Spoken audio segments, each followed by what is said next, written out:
This is Amy Chan from CakeDecoratingSchool.com, and if you like cake decorating, you're in the right place.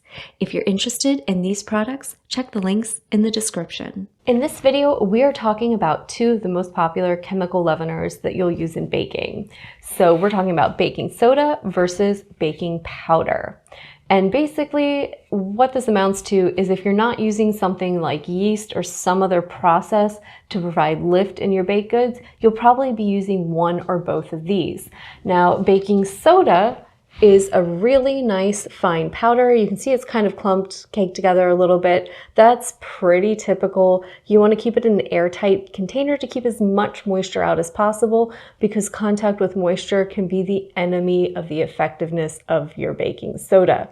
So it's basically soda bicarbonate, and it's going to require some sort of acid to activate that. So think when you're making baked goods using things like vinegar, buttermilk, yogurt, molasses, coffee, some sort of citrus, and that's going to react with that sodium bicarbonate and release the bubbles. And the important thing here is that reaction starts as soon as those things mix together. So when you're using just baking soda, you want to make sure that you're putting those items in the oven as quickly as possible, just because otherwise you might not get quite as much lift as you want to. So as soon as that bicarbonate comes in contact with that acid, the two are kind of canceling each other out. You think acid, base, you're making a neutral. So sometimes when you're looking for a little bit of that tang still to be present in a product, you might end up using baking soda along with baking powder.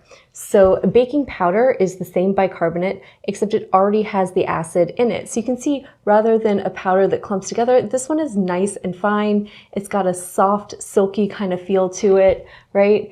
And it already has the acid in there. So all you need to do is add moisture to get your first reaction.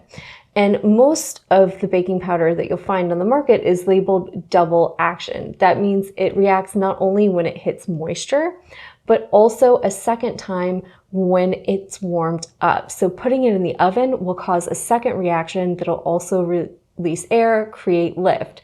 So you can let things sit a little bit longer, and you have a little bit more wiggle room with your bake times, especially if you're doing a lot of stuff, if you're using baking powder or using baking powder in combination with baking soda.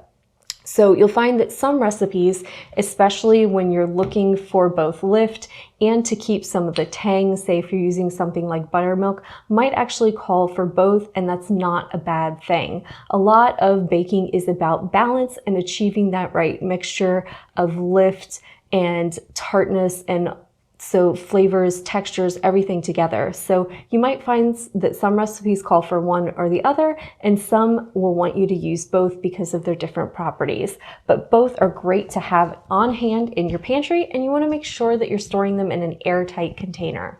If you enjoyed this video and you'd like more about the cake decorating materials and equipment we use, or just some inspirational videos about cake decorating itself, you can follow us on Insta or YouTube at Cake Decorating School.